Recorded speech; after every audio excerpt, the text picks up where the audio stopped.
Hey, how's it going, guys? My name's Jonah, and today on DIY, we're going to be hopping into Lightroom, and I'm going to be showing you guys how I edit my car photos that I post on Instagram. I get a lot of people asking me how I edit my photos and just how I get that moody look in a lot of the photos that I post, so I decided what better way to show you guys than just to walk you through some of my edits and how I do them. So without further ado, let's just jump into Lightroom. All right, so for picture one, we have this rear end shot right here. I'm going to be doing more of like a cool editing style for this one, so we're going to drop some of the temperature. We're going to be increasing the exposure of the car and doing a couple other things with masking and showing you guys how we can really create the pop in the pictures. So what I'm going to be doing first is going to be messing with the light panel and then the point curve as well. The point curve is what I usually mess with, mainly because that's going to really establish the overall look of the picture. So what I like to do is I like to put 2 points right here, one on the top right and then one on the top left. We're going to bring the highlights up a bit, which is what's going to be on the right side. And then we're going to leave the shadows pretty dark right there. You'll bring this little bottom one up right here, and you can see the more you bring it up, the more gray your blacks get. So what I like to do, I like to bring it around here somewhere, and I'll kind of leave it around there. I'll probably adjust it as I go through and change everything, but that's a spot that I like right now. Gonna increase the exposure just a bit here, probably to around 1.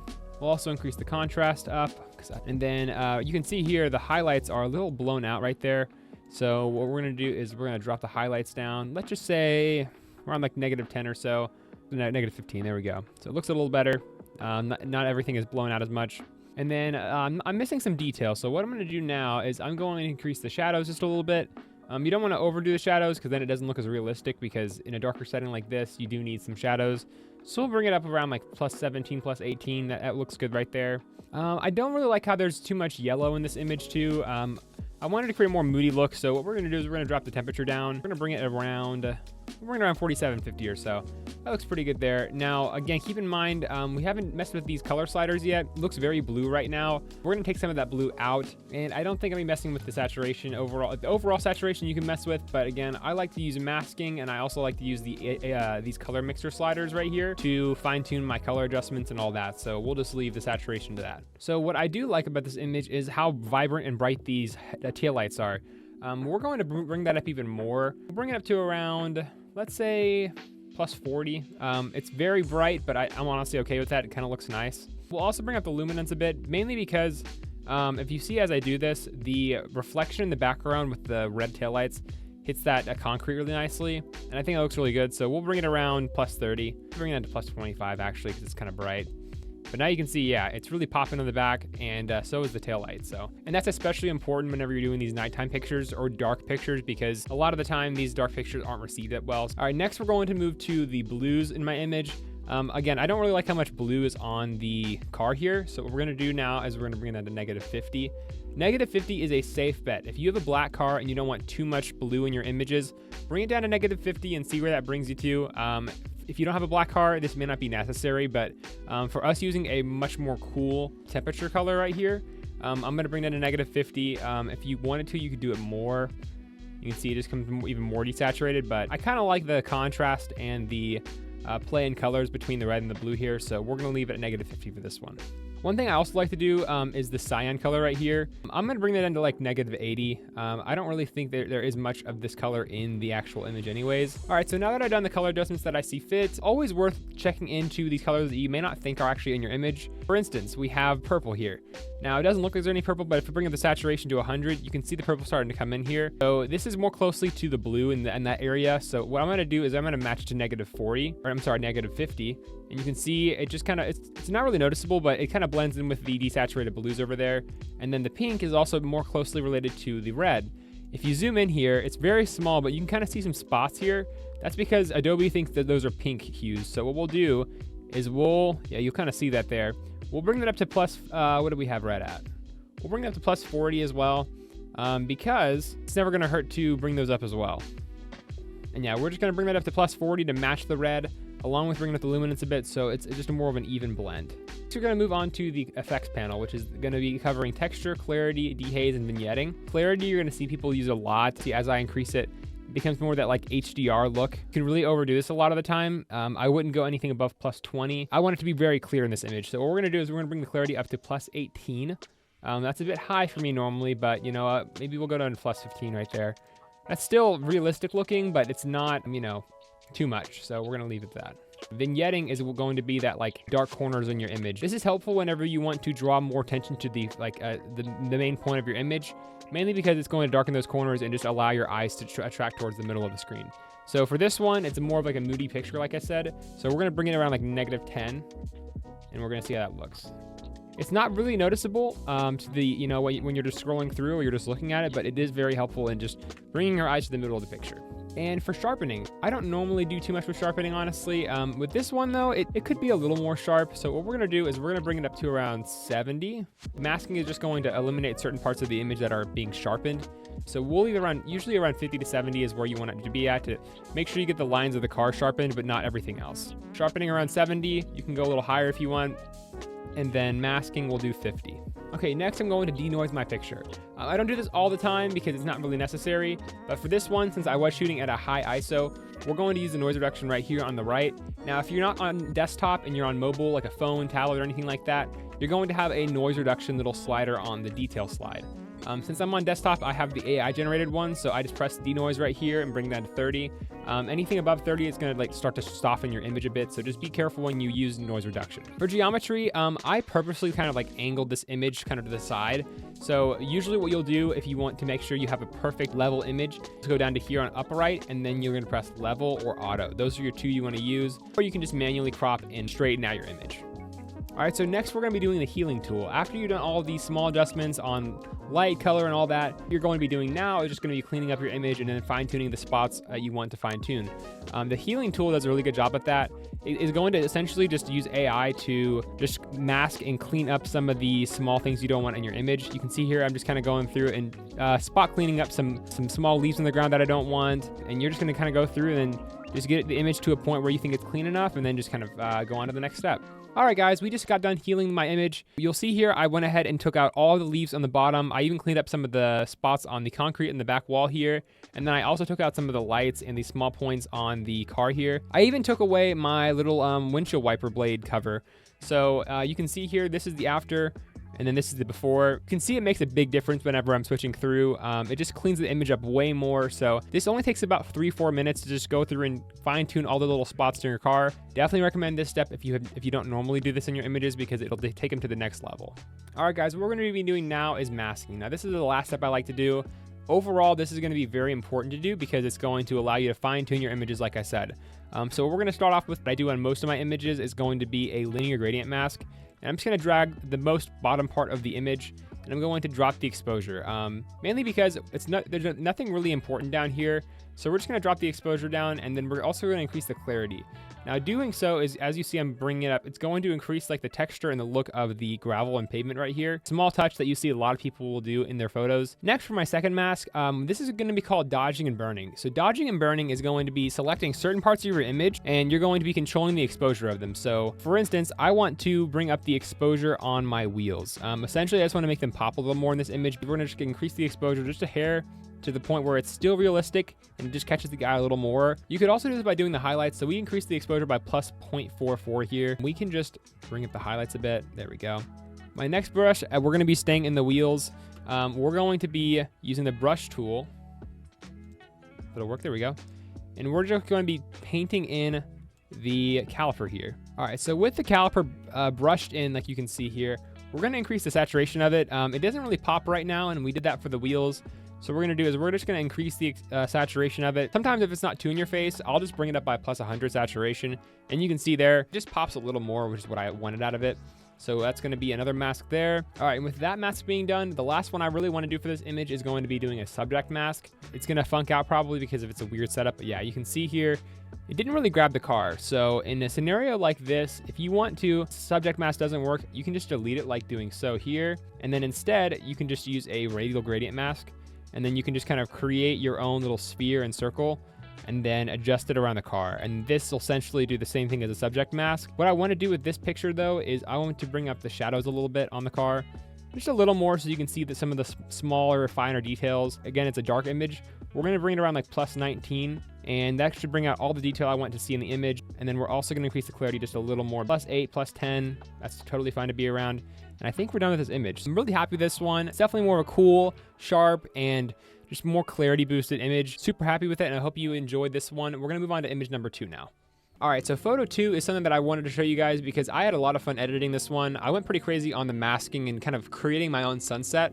So I just really wanted to show you what's possible with Lightroom and how I was able to kind of create my own setting with this picture. So starting off, we can kind of see Instagram uses a 4x5 layout, and I really don't like how this parking lot has like this little piece here. So what I'm gonna go ahead and do, just to make it easier for me whenever I'm editing, I'm gonna go ahead and cut to 4x5 so I get like what it's going to look like on Instagram. You still kind of see it there, but that won't be an issue in the long run. We're just gonna crop in like so, and then we're gonna go straight to the point curve. I'm gonna do my normal up and down on the ends right here, and that'll just kind of increase the contrast. So with that being done, I'm gonna bring up the shadows just a tiny bit. Yeah, it just brings up the detail a little more. Bring up the contrast just a hair, like the 10. And then I think it's properly exposed. I'm not gonna mess with the exposure at all because I feel like I pretty much nailed it whenever I was there. Highlights, you can kind of see there's some really bright parts of the image that are okay, but I'm just gonna bring that down just a hair so you get a little more of that detail on the headlight there, as you can see there. And we're at a good point right now. I'm actually gonna bring this down to right around here. There's a good spot there. So at this point, I really want to go, I'm gonna go straight into the masking actually. We have a small amount of healing we can do. Like if we want to get nitpicky, we could go down here and get some of the lighter parts of the gravel. But overall, I mean, this image is pretty much good to go. Like I've got a small little paint chip here, exposing myself. Yeah, you can clean up here. Just like make it absolutely perfect if you wanted to. With that being cleaned up, we're going to go straight into masking here, and we're going to do 2 linear gradients. You can kind of see how I had this one set up. There's like a bright light over here. I drag that, and we're going to actually we're going to color here, and we're going to turn up the temperature to turn it like warm to emulate like a sunset. And then I'm going to do another mask over here, and we're going to drop the exposure. And this is going to kind of create like a dark shadow kind of area. And what I like about this image overall is that the car is right in the middle, so it just creates a nice contrast. Another thing, of course, I like to do, like I showed you in the other one, is clarity. There's a lot of cool little speckles of rock in the bottom, so I like the clarity both, almost too much over here, so we're gonna drop that back down. Still really sharp and everything, but it's just a little less in your face. I increased the saturation just to really emphasize how, how much of a sunset that kind of was. Yeah, there you go. So you can kind of see, it looks really good when you're stepping back and looking at it right here. So I'm actually gonna midway through also just readjust one more time. So you get a little more of like an even balance between the orange and the dark. So I like that right there. You see how much I don't really like the blues on it, just kind of takes away from it being a black car. So we're gonna go over here to saturation, and we're gonna drop the blues to about -50. That's good. There's still a small amount of blues there, but it's not, it's not to the point where you really can't tell. Again, you can see here, like I can increase clarity just a little bit. We'll go up to like +7 just to create a little more sharp of an image. And then with an image like this being overhead, Lightroom does not do the best job at understanding leveling. So if we level it, it'll do something weird like this. You obviously don't want that, so we'll just leave it as is. If we really wanted to make sure it's perfectly level, we could, kind of go in here and adjust to our own liking, but I'm honestly happy with how I set it up whenever I took the picture, so we'll just leave it as is. Overall, I'm happy with this image. You can get a little more crazy if you wanted to. I know on the picture I did on Instagram, I went ahead and did a brush right here, and then I brushed in this windshield right here, and then I darkened this area to kind of even it out as well. So that's pretty much where I'll leave this one. I'll actually show you guys probably, I think, what I did as well, since we have some orange in the image and some highlight. We can also do a bit of color grading. You'll go to the color mixer, and then you go down to color grading. And then this little spot right here, you have midtones, shadows, and highlights. I don't really mess with midtones because it's a bit weird, but if you go to the shadows here, you can kind of go down to like you'll see a lot of people do like a blue. Again, you can really overkill this really fast. So, I mean, at most, I'm doing like a saturation 9. And kind of go into like this teal color, and then highlights, I'll do like this orange, since we have some orange on the right there.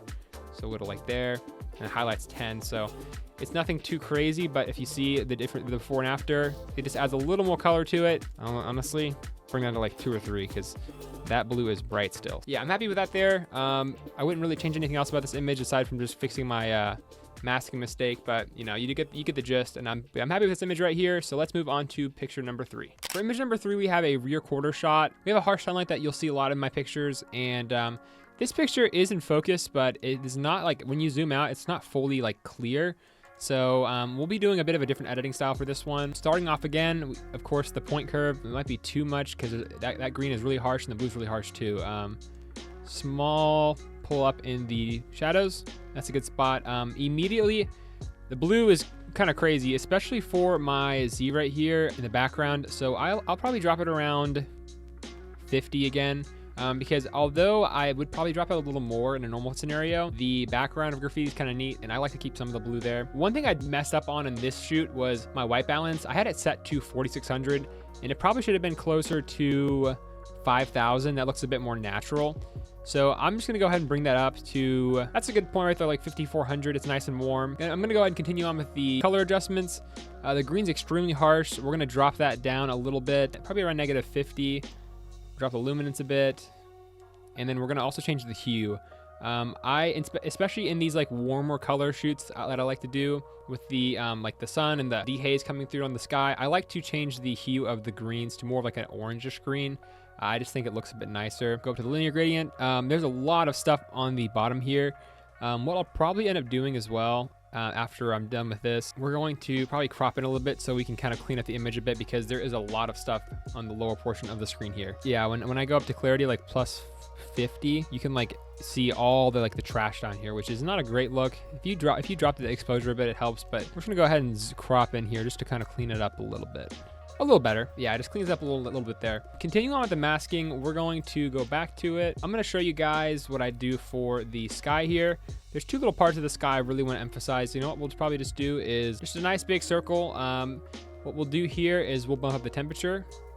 Turns that more of like a yellowish color, and we're going to dehaze like -50 or so, and then clarity as well. Honestly, what I'm going to do instead, since this branch is pretty far up into the corner of the screen, it's getting really harsh, and I don't really like the look of that, so we're going to do two masks. We're going to have one right here, and then we're going to duplicate this. I'm going to bring it up here as well. So compared to what we had before there, this isn't as harsh. Yeah, I like that there. I just noticed as well, we probably could move this over just a little bit, center the car up a bit. And this is a decent spot. Like if you wanted to, you could leave it here, bring up the clarity a bit. What I'm gonna show you guys, I do some of the times is, I'll sometimes do like a green color grade, and it looks good in nature too, because it kind of adds a green tint to your car, and also like in the foliage. So that is at a 120 hue, saturation 4. We could go up to like I'll probably leave it at 4. Again, guys, color grading is very, like, if you kind of go crazy with it, it'll really change the color and like the look of your image. So just kind of mess around with it. You can be a little careful with it. This now, we're gonna keep going into masking. I do a lot of masking for my pictures. I just think it really helps isolate and just allow you to really have full control over your picture. The Tomei, I love doing this on pretty much all my pictures with the Tomei in shot. I'll just like bring up the shadows a bit, so when you zoom out and you have like a better look at the picture, it's right there. You can see like the full exhaust, and I think it's really cool. I've done a bit too much. Yeah, 39 is a bit much. Went to like 25. And then if you are someone who takes a lot of the blue out of your images, you can zoom in here real quick and then add a brush to the tip of the exhaust in the bottom, and just increase that saturation. Bump it back up so you have the full saturation of what it looked like in person. Yeah, you can kind of see there, up 80. Screw it. Might as well make it look nice and vibrant. Back out, and yeah, it pops right there. Looks really cool. I'm a big fan of that. Is there really anything else I do to this picture? Yeah, since I added this like, harsh light right there, I will actually end up bumping up the grain a little bit. Just kind of adds to the look of it. 20 is probably good. I wouldn't really go anything above it, because then you start losing the quality of the image. If that's what you're going for, by all means go for it, but I'll leave it at 20. And then we're also going to do one more mask, and we're going to add in some dehaze in this little corner over here. Drop the clarity a bit, and then drop the dehaze. Like that. Perfect. And then temperature up a bit too, so you kind of see that sun kind of like glaring through. Perfect. Yeah.